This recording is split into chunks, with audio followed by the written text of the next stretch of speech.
Alors aujourd'hui, nous allons voir qu'est-ce que c'est SPSS et je vais également vous présenter l'interface de ce logiciel. Donc déjà, SPSS veut simplement dire Statistical Package for the Social Sciences et c'est l'un des logiciels préférés après SAS et Stater et c'est aussi beaucoup plus utilisé dans les milieux universitaires, en particulier dans les sciences sociales. Donc, ce logiciel avait été créé vers les années 1968 pour les sciences sociales comme la psychologie, la sociologie, et ainsi de suite. Et en 2009, ce logiciel avait été acheté par l'entreprise IBM. Et ainsi, le nom est devenu IBM SPSS Statistics. Et aujourd'hui, ce logiciel est utilisé dans plusieurs domaines, pas seulement dans les sciences sociales, donc même dans les ingénieries et dans la santé, ils utilisent les logiciels SPSS pour analyser des données.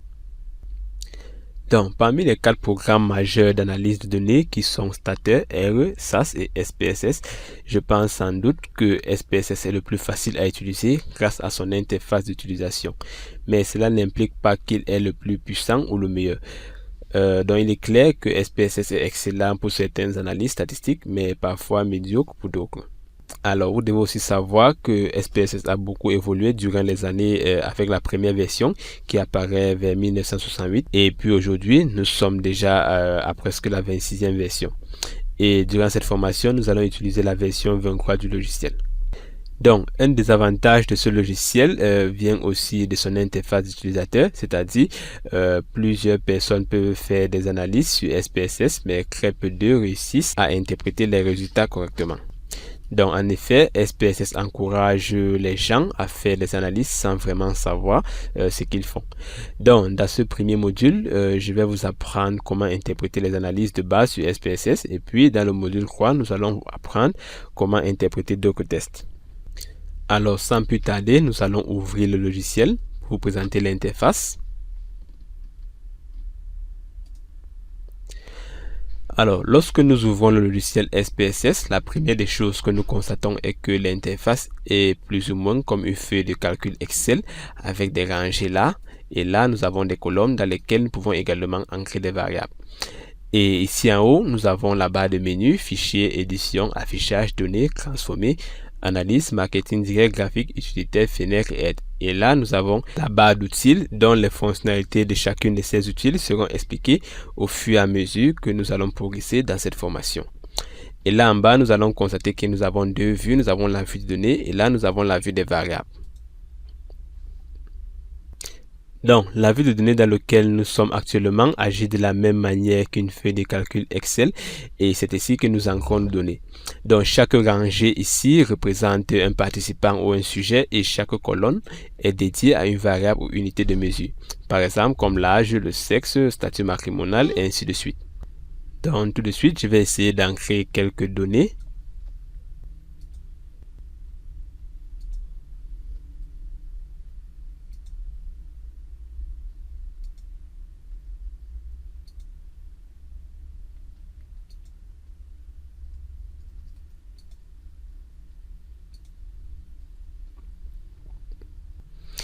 Donc là, vous constatez que lorsque nous commençons à encoder les données, vous constatez ici en haut que la colonne devient active et un nom par défaut automatique est généré qui s'appelle var0001 et aussi les propriétés de la variable est définie par défaut.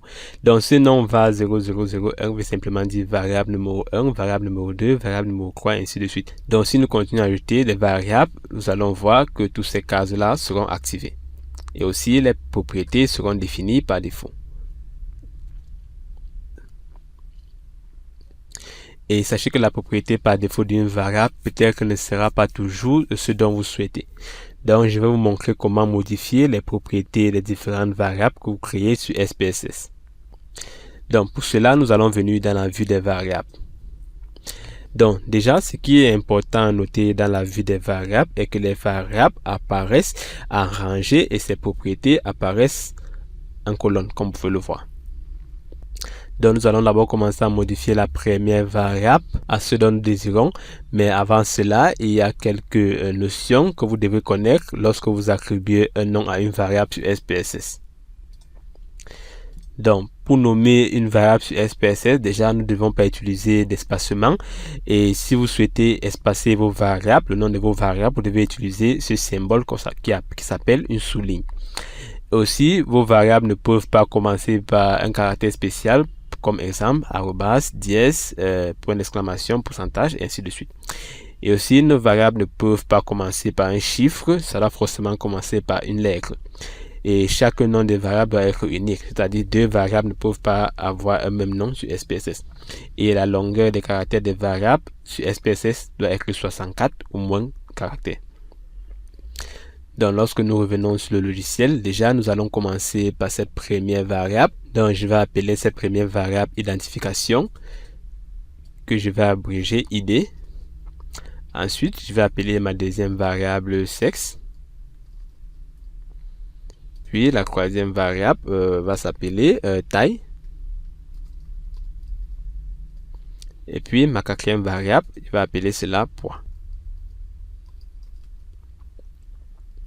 Alors maintenant, il peut arriver que vous souhaitez décrire un peu plus vos variables. Et dans ce cas, vous pouvez utiliser cette colonne libellée pour effectuer cela. Donc, déjà, nous allons commencer identification. Vous pouvez un peu donner plus de définition à ce que cette variable dit. Par exemple, identification représente l'identification des ménages. Et puis, le sexe représente simplement, bon, nous savons déjà qu'il y a une étude, le sexe représente le sexe des participants. Et sur la taille, nous pouvons ajouter une définition, peut-être que notre taille peut être en centimètres. Nous pouvons préciser la taille en centimètres. Et aussi sur le poids, nous pouvons préciser que le poids est en kilogrammes. Abrégé kg. Voilà. Alors, une autre propriété des variables très importante est le type. Et par défaut, le type reste en numérique, comme vous pouvez le voir. Mais nous pouvons le changer en cliquant là. Et là, vous voyez que nous pouvons choisir soit une virgule, point, date, dollar, symbole monétaire, chaîne. Par exemple, nous pouvons choisir date si la variable dont nous souhaitons ancrer là sont des dates. Ou encore, nous pouvons ancrer symbole monétaire. Nous pouvons cliquer sur symbole monétaire si on a affaire à une variable style monétaire. Et pour les variables chaîne, cela correspond aux variables en lettres. Par exemple, si vous décidez de créer une variable dans laquelle vous allez insérer les noms de vos participants, alors puisque les noms seront en forme de lettres, là, vous pouvez choisir chaîne comme type. Donc, puisque nous avons tous des variables numériques, nous allons laisser à numérique. Et là, nous allons cliquer sur OK. Mais honnêtement, la majorité des données que vous allez analyser sur SPSS seront toujours sous forme numérique ou sous type numérique. Alors, une prochaine propriété qui pourrait nous intéresser est celle de la mesure. Alors, ici, vous devez savoir que dans la majorité de vos livres statistiques, on vous dira qu'il y a 4 échelles de mesure. À savoir l'échelle nominale, l'échelle ordinale, l'échelle intervalle, encore appelée l'échelle relative, encore appelée intervalle, ou l'échelle absolue, encore appelée rapport. Et donc, dans SPSS, l'échelle de mesure nominale s'appelle nominale, l'échelle de mesure ordinale s'appelle ordinale, et l'échelle de mesure relative ou l'échelle de mesure absolue, ces deux-là s'appellent simplement échelle sur le logiciel SPSS. Donc, lorsque vous allez rentrer sur le logiciel, lorsque vous cliquez sur mesure, vous allez voir seulement échelle, ordinale ou nominale. Donc, ça reste à vous de savoir que cette échelle-ci que nous avons là représente l'échelle relative plus l'échelle absolue. Donc, lorsque votre variable est nominale, vous pouvez cliquer sur nominal. Lorsque votre variable est ordinale, vous pouvez cliquer ordinal. Mais lorsque votre variable est relative ou votre variable est absolue, vous allez simplement cliquer sur échelle. Donc, je vais vous donner ici comme devoir de lire les différentes échelles de mesure et aussi à savoir quelles variables correspondent à quelle échelle. Donc, si vous avez déjà lu, vous allez savoir très rapidement que l'identification est sur l'échelle nominale, sur la mesure nominale, pardon. Et le sexe aussi est sur la mesure nominale. Par contre, la taille est sur échelle et aussi le poids est classé comme échelle. Encore là, nous avons la largeur qui définit simplement la largeur de nos variables chaînes, c'est-à-dire combien de caractères cela peut prendre. Donc, puisque nous n'utilisons pas des variables chaînes, alors on peut ignorer cela. Et là, nous avons décimal qui spécifie combien de points de décimale vont être affichés. Donc, par défaut, elle est à 2, mais nous pouvons la modifier, laisser à 1 ou 0. Par exemple, l'identification, nous pouvons laisser à 0, le cercle, nous pouvons laisser à 0, mais la taille et le poids, nous pouvons laisser à 2. Et ici, pour les variables identification et sexe, nous laissons à 0 parce que, en général, les variables qui sont mesurées sur l'échelle nominale n'ont pas besoin de décimales parce que ce sont des nombres entiers. Par contre, les variables qui sont mesurées sur échelle, comme la taille et le poids, peuvent avoir des points de décimales. Donc, nous pouvons laisser cela à 2 et 2. Et puis, nous avons une autre propriété que nous appelons colonne. Et ici, les colonnes spécifient simplement la largeur ou comment étroite nos colonnes seront dans la vue de données. Par exemple, sur l'identification, si nous augmentons la colonne peut-être à 20, nous allons très vite constater que lorsque nous allons revenir sur la vue de données, vous allez voir que cet espacement ici a augmenté. Donc la largeur de nos colonnes a augmenté parce que nous avons augmenté le chiffre à 20. Et encore, nous pouvons simplement le réduire en cliquant là et en basculant, en fermant. Et vous allez constater que lorsque vous revenez sur la vue des variables, le chiffre redescend à 9. Donc, vous pouvez soit augmenter les colonnes ici, ou bien vous venez sur la vue de données, vous l'augmentez en tirant là. Voilà. Et la propriété aligne, elle nous permet simplement d'aligner nos variables, soit à la gauche, ou bien soit nous pouvons s'ancrer nos variables. Et lorsque nous allons venir sur la vue de données, nous allons constater que nous avons centré ces deux variables. Et en ce qui concerne deux copropriétés comme valeur, manquante et rôle, nous allons apprendre ces utiles une fois que nous aurions appris les bases sur SPSS. Et pour finir, pour créer une nouvelle variable, nous pouvons simplement venir ici. Et là, nous allons saisir le nom de notre variable, par exemple newVar. Et là, sur le libellé, nous allons insérer le libellé de cette variable, par exemple ma nouvelle variable.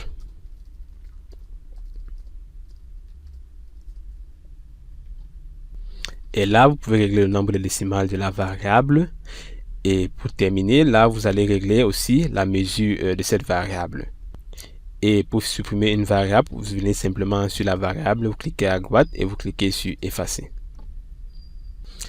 Donc, à présent, vous connaissez déjà certaines notions de base sur SPSS, telles que la création des variables et la modification des propriétés. Prochainement, nous allons commencer avec l'encodage des données et aussi avec des analyses de base.